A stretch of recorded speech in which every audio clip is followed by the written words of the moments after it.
নমস্কার, আমি রনিপা রয়েছি আপনাদের সঙ্গে। TV9 ডিজিটালে আপনাদের স্বাগত। যেসব শিশুরা খুব ছোট বয়স থেকেই নানা রকম অপরাধমূলক কাজের সঙ্গে জড়িত হয়ে পড়েন, তাদেরকে জীবনের মূল স্রোতে ফেরানো নিশ্চয়ই আমাদের প্রয়োজন এবং তাদের জীবন যাতে কুসুমাস্তীর্ণ হয়ে ওঠে, ফুলে ভরা পথ হয়ে উঠতে পারে, সেদিকে নজর রাখা নিশ্চয়ই সমাজের দায়িত্ব, প্রশাসনের দায়িত্ব এবং সর্বোপরি আমাদের প্রত্যেকের ইন্ডিভিজুয়াল দায়িত্বের মধ্যে কিন্তু এটা পড়ে।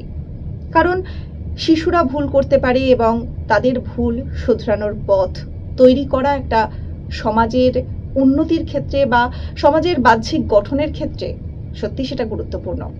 ঠিক এটাই করে দেখালো মগরার দিকসুয়ের একটি আবাসিক হোম। যেসব শিশুরা অপরাধমূলক কাজের সঙ্গে জড়িত হয়ে পড়েছে, তাদেরকে জীবনের সঠিক পথ দেখানোর জন্য তৈরি হলো একটি বৃত্তিমূলক প্রশিক্ষণের ব্যবস্থা। তাদের স্কিল ডেভেলপমেন্ট করার জন্য এবং নানা রকম হাতের কাজ শেখানোর ব্যবস্থাও কিন্তু চালু হলো। তার মধ্যে রয়েছে জুটের ব্যাগ তৈরি করা, পাশাপাশি রাখি বানানো ইত্যাদি। অর্থাৎ 18 বছর বয়স হয়ে গেলে একটা শিশু, সে যখন ভোটাধিকার পেয়ে যাবে বা তার জীবনের একটা নতুন অধ্যায় শুরু হতে যাবে, সেই সময় সে যেন তার জীবনটাকে সঠিকভাবে গড়ে তুলতে পারে বা যে সমস্ত অপরাধমূলক কাজের সঙ্গে সে জড়িত হয়ে পড়েছে, সেই অপরাধমূলক জীবন থেকে যাতে তার জীবন একটা সুস্থ সামাজিক পরিবেশের মধ্যে চলে আসতে পারে, সেজন্য চেষ্টা করেছে মগরার দিকসুয়ের এই আবাসিক হোমটি।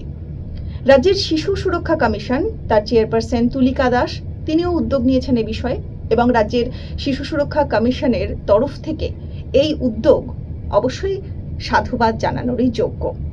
কারণ শিশুরা, তারা যখন জীবনে কোনো ভুল করে বা ভুল পথে তাদের জীবন পরিচালিত হয়ে যায়, তারপর তারা যাতে নিজেদের জীবনের সঠিক পথ খুঁজে পায়, জীবনের সঠিক দিশা, সঠিক মান খুঁজে পায় এবং নিজেদের জীবনে যাতে তারা প্রতিষ্ঠিত হতে পারে, সেজন্যই এই প্রচেষ্টা করা হয়েছে। সত্যি সমাজে নানা রকম সমস্যা আছে, নানা সমস্যার মধ্যে দিয়ে আমরা প্রতিদিন একটা একটা করে পদক্ষেপ ফেলি, কিন্তু এই যে ছোট ছোট স্টেপগুলো নেওয়া হয় কোনো একটা শিশু বা একগুচ্ছ শিশুর জীবনকে সঠিক পথ দেখানোর জন্য, তাদের জীবনেও যে সঠিক সূর্যটা উঠতে পারে সেই আশ্বাস দেওয়া, সেই ভরসা দেওয়া, কিংবা বলতে পারেন যে সেই সহযোগিতা করা, তার পাশে থাকা, এটাই বা কজন করতে পারে বলুন? এই পাশে থাকা এবং আশ্বাস দেওয়া, একটু পিঠ চাপড়ে দিয়ে বলা যে ভুল হতেই পারে, কিন্তু ভুল হবার মানে জীবন শেষ হয়ে যাওয়া নয়। তাই এই উদ্যোগকে সত্যি সাধুবাদ জানানোর যোগ্যতা রাখে। এই উদ্যোগ প্রত্যেকটা মানুষের মধ্যে সচেতনতা আনবে। সঙ্গে থাকুন, নজর রাখুন। পরবর্তী ভিডিওতে আবার দেখা হচ্ছে। আর ভিডিও কেমন লাগছে কমেন্ট করে জানাবেন। ধন্যবাদ।